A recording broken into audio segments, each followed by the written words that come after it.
The Mysterious Intern. Kabanata 16. Pagbalik ni Brian Ye sa opisina, abala na ang mga doktor. Lumapit siya kay Dr. Lee na tahimik na nakaupo sa gilid. Dr. Lee, gusto ninyo bang tulungan ko kayo? Tanong niya. Ngumiti si Dr. Lee, Dr. Ye, nandito ka na pala. Wala naman pong problema, kaya ko na ito. Maliit na bagay lang. Kung may gagawin pa kayo, huwag na kayong mag-abala. Magalang ang tono ni Dr. Lee, ngunit napansin ni Brian Ye ang kakaibang pagkailang nito. Nakarinig na kasi si Brian Ye ng mga bulong-bulungan ng mga nurse. Nakita rin niya ang tambak na mga medical records sa mesa ni Dr. Lee, at ang pag-iwas ng tingin nito. Parang alam na alam ni Dr. Lee at ng ibang doktor ang mga chismis. Naiintindihan na ni Brian Ye kung bakit siya binabaliwala kanina. Pero hindi na niya inalok ang tulong niya kay Dr. Lee. Alam niyang mahihirapan lang ito, at hindi naman talaga kailangan. Kahit hindi niya alam ang pinagmulan ng chismis, hindi niya hahayaang makasagabal ito sa trabaho niya. Pinaghirapan niya ang kanyang pinag-aralan. Kung magpapatuloy ang ganito, kung hindi siya papayagang magtrabaho, magre-resign na lang siya at lilipat ng ospital. Hindi na po kita guguluhin, Dr. Lee. Kung may kailangan ako, sasabihan ko po kayo, wika niya. Bumalik si Brian Ye sa kanyang upuan, nagtataka kung saan galing ang mga chismis. May nag-iintriga ba sa kanya? Ilang buwan pa lang naman siya nakabalik sa China, at 2 araw pa lang siya rito sa ospital. Wala naman siyang nasagasaan. Maayos naman ang performance niya sa trabaho. Kahit simple lang ang gamit niya, tulad ng murang QQ car niya. Inilala niya ang mga narinig niya mula sa mga nurse. Matagal niya itong pinag-isipan, pero wala pa rin siyang makuhang sagot. Hindi niya maintindihan kung paano nagsimula ang chismis na iyon. Bahala na, naisip niya. Ang katotohanan ay lalabas din balang araw. Ipinilig niya ang ulo at itinoon ang pansin sa mga notes ni Dr. Thomas Wang kanina. Maingat niyang pinag-aralan ang mga ito, sinisipsip ang mga aral mula sa mga desisyon at paggamot nito. Mas kaunti ang mga notes ni Dr. Thomas Wang sa hapon kumpara sa umaga. Ipinikit ni Brian Ye ang kanyang mga mata ng mahigit 10 minuto, pinag-aaralan ang mga detalye. Pagkatapos, kinuha niya ang kanyang mga libro sa Chinese medicine at nagsimulang mag-aral. Hindi ako pwedeng mag-aksaya ng oras sa mga walang kwentang bagay, bulong niya sa sarili. Nakita ng ibang doktor na nagbabasa siya ng mga libro sa Chinese medicine. Nagtawanan sila at palihim na umiling. Nalaman ni Wesley Zing ang tungkol kay Brian Ye mula sa mga kasamahan niya. Alam niya ang chismis na hindi lang ordinaryong graduate si Brian Ye, kundi may koneksyon pa kay Vice Dean Zhao. Nagalit si Wesley Zing kay Brian Ye. Pareho silang may reputasyon na mga elite na nag-aral sa ibang bansa. Nakita ni Wesley Zing si Brian Ye na nagbabasa ng mga libro sa Chinese medicine. Dr. Ye, akala ko ba elite ka? Interesado ka pala sa mga walang kwentang Chinese medicine. Pang-iinis niya. Kumunat ang noo ni Brian Ye. Hindi ako sang-ayon, Dr. Zing. Ang Chinese medicine ay hindi ang walang batayan. Para sa isang doktor na may modernong medical education, naniniwala ka sa Chinese medicine. Ang Western medicine naman ay ang hindi scientific. Iyon ang kakaiba, pang-iinsulto ni Wesley Zing. Umiling din ang ibang mga doktor. Lahat sila ay naniniwala sa Western medicine at hinahamak ang Chinese medicine. Hindi ibig sabihin nun na ang Western medicine lang ang scientific. Ang Chinese medicine ay mayaman din sa karunungan na pinag-aralan ng ating mga ninuno sa loob ng libu-libong taon. May mga pagkukulang pa rin ito, pero marami rin itong scientific basis, paliwanag ni Brian Ye. Mas lalong nagalit si Wesley Zing. Palagi niyang ipinagmamalaki ang kanyang pag-aaral sa University of Kansas at hinahamak ang Chinese medicine. Hindi niya matanggap na hindi sumasang-ayon si Brian Ye sa kanya. Handa na sanang murahin ni Wesley Zing si Brian Ye, pero biglang may narinig silang palakpakan at hiyawan mula sa labas ng opisina. Magaling sinabi. Puri ni Vice Dean Zhao, ang mga palad ay nakabuka, ang mukha'y puno ng pagsang-ayon. Tama si Dr. Ye. Ang Chinese medicine ay ang karunungan ng ating mga ninuno, na pinag-aralan sa loob ng libu-libong taon. Hindi ito kalokohan. Napatingin ang lahat nang biglang sumulpot si Vice Dean Zhao. Mabilis silang tumayo at bumati. Pati si Wesley Zing ay nagmadaling tumayo, Vice Dean Zhao. Pasensya na po sa mga immature kong opinyon. Nahihiya si Brian Ye. Hindi niya inaasahang sasang-ayon si Vice Dean Zhao sa kanya. Ikaw ay pamangkin ni Dean Zing, galing sa pag-aaral sa Kansas. Alam kong kayong mga kabataan ay nakatuon sa Western medicine. Hindi ko naman itinatanggi ang siyentipikong basehan ng Western medicine, pero gaya ng sabi ni Dr. Ye, ang Chinese medicine ay ang gamot ng ating mga ninuno, ang karunungan na naipasa sa loob ng libu-libong taon, paliwanag ni Vice Dean Zhao, ang tingin ay nakatuon kay Wesley Zing. Kahit kalmado ang tono ni Vice Dean Zhao, halata ang kanyang hindi pagsang-ayon kay Wesley Zing. Naalala ng mga doktor ang mga chismis tungkol kay Vice Dean Zhao, na nag-aral siya ng Chinese medicine bago lumipat sa Western medicine. Mukhang totoo ang chismis. Marahil ngay dahil kay Vice Dean Zhao kaya muling binuhay ang departamento ng TCM, or Traditional Chinese Medicine.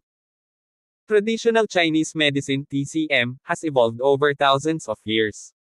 Natuwa ang mga doktor. Buti na lang at hindi nila sinasalakay si Brian Ye o ang Chinese medicine. Napaisip din sila sa pagbabasa ni Brian Ye ng mga libro sa Chinese medicine. Marahil ay gaya rin ito ni Vice Dean Zhao. Lihim nilang ipinangako sa sarili na hindi na nila kukwestiyonin ang pagbabasa ni Brian Ye ng mga libro sa Chinese medicine. Pasensya na po, Vice Dean Zhao. Bagamat hindi nasisiyahan, hindi naglakas loob si Wesley Zing na sumagot kay Vice Dean Zhao. Hindi naman siya natatakot kay Vice Dean Zhao, pero alam niyang mas matanda at mas may karanasan ito. Dr. Ye, gusto kong makausap ka ng mas pribado. Maaari ba tayong mag-usap ngayon? Tanong ni Vice Dean Zhao, hindi na pinapansin si Wesley Zing.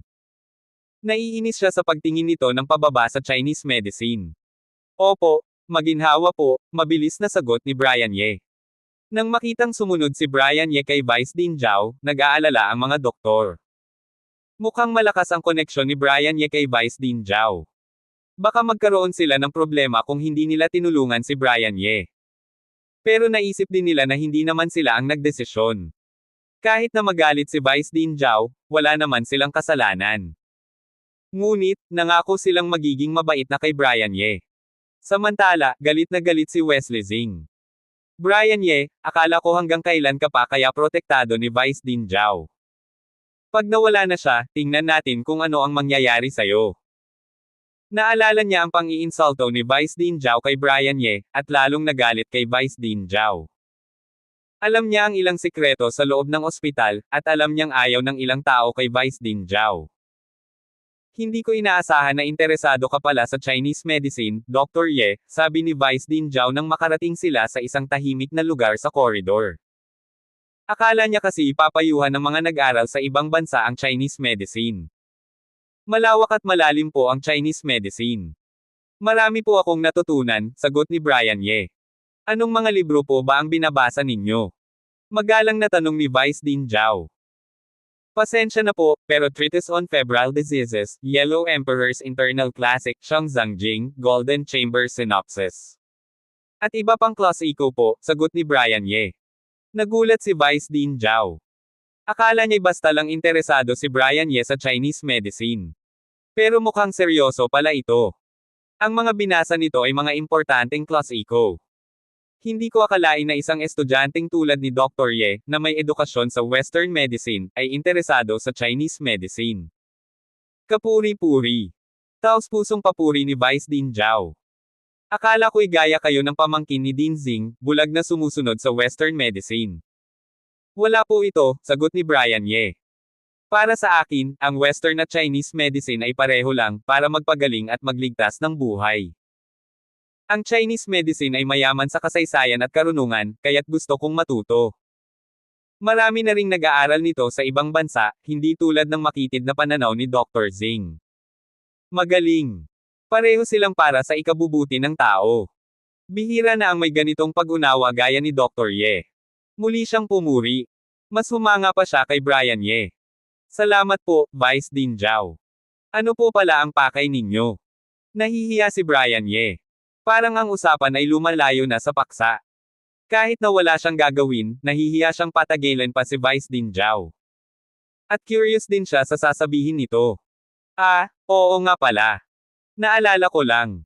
Kumusta na ang trabaho mo rito sa loob ng 2 araw? Tanong ni Vice Dean Zhao, naaalala ang dahilan ng pagpunta niya. Naisip niya ang nangyari sa elevator kanina.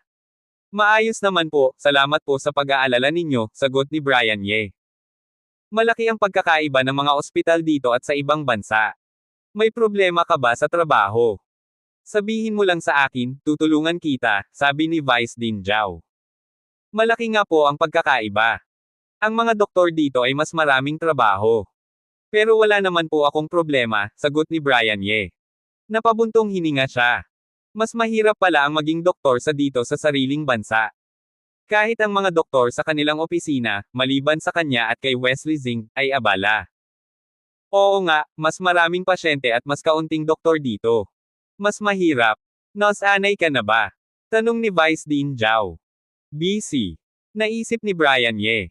Dahil sa mga chismis, mas relaxed pa nga siya ngayon kumpara noong nasa ibang bansa siya. Hindi naman siya busy. Ngumiti lang siya. Hindi na niya sasabihin kay Vice Dean Zhao ang problema. Gusto niyang lutisin ito ng mag-isa. Okay lang po ako, salamat po sa pag-aalala ninyo, sagot niya. Mabuti naman. Kumusta naman ang pakikisama mo sa mga kasamahan mo? Tanong ni Vice Dean Zhao, naaalala ang sinabi ni na Dr. Thomas Wang at Marcus Wang. Mabuti naman po, lahat sila mababait, sagot ni Brian Ye. Kahit na may mga hindi maganda ang pakikitungo sa kanya, naniniwala siyang magbabago rin ang tingin nila. At mayroon naman siyang mabubuting kasamahan, gaya ni Nurse Olga. Paano naman ang pinuno mo? Tanong ulit ni Vice Dean Zhao. Si Dr. Thomas Wang po.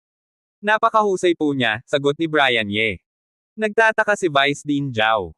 Mukhang totoo ang sinabi ni Brian Ye. Nagdududa siya.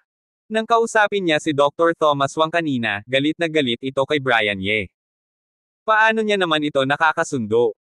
Vice Dean Zhao, may problema po ba?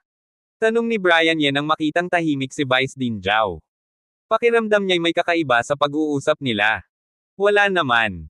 Mabuti naman at nasanay ka na. Busy ang Respiratory Medicine Department, kaya hindi na kita iistorbahin, sabi ni Vice Dean Zhao. Kung may problema ka, sabihin mo lang sa akin.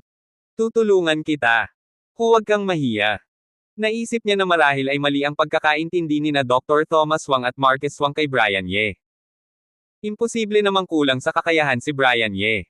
Sinuri na niya ang diploma nito, at wala namang problema. Salamat po, Vice Dean Zhao, sabi ni Brian Ye. Naisip niya na kailangan na niyang lutisin ang isyu ng mga chismis. Kung hindi, aalis na lang siya sa ospital. Nang pumunta si Vice Dean Zhao sa opisina para hanapin si Brian Ye, galit na pumasok si Dr. Thomas Wang sa isang ward, kasama si Marcus Wang. Dr. Thomas Wang. Dr. Wang. Nagulat ang pasyente at ang pamilya nito nang makita sila. Kinakabahan ang mga ito. Kakatapos lang mag-rounds ni Dr. Thomas Wang, at ngayon ay bumalik na agad siya kasama si Dr. Wang. Huwag kayong kabahan, wala kayong problema. Nandito kami para magtanong tungkol sa inyong kalagayan, sabi ni Dr. Thomas Wang. Sinulyapan niya si Marcus Wang na may kaunting panunuya. Bumalik din sa sarili si Marcus Wang. Nang makita niya ang mga notes ni Brian Ye, nagulat siya. Ang plano ng paggamot ay napakahusay. Hindi niya akalaing kaya ng isang ordinaryong doktor ang ganito. Sino ang sumulat nito?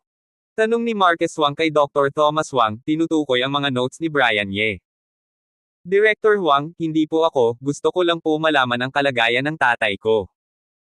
Hindi ko po sinadyang hawakan ang kahit ano, nauutol na paliwanag ng miyembro ng pamilya habang nakatitig sa kanya si Marcus Wang.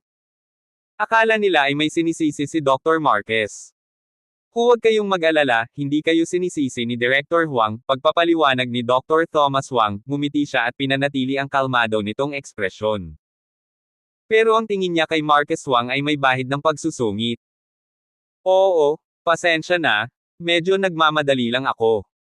Gusto ko lang malaman kung sino ang doktor na nag-asikaso rito dati, sabi ni Marcus Wang. Napagtanto niya ang kanyang pagiging agresibo. Dati po.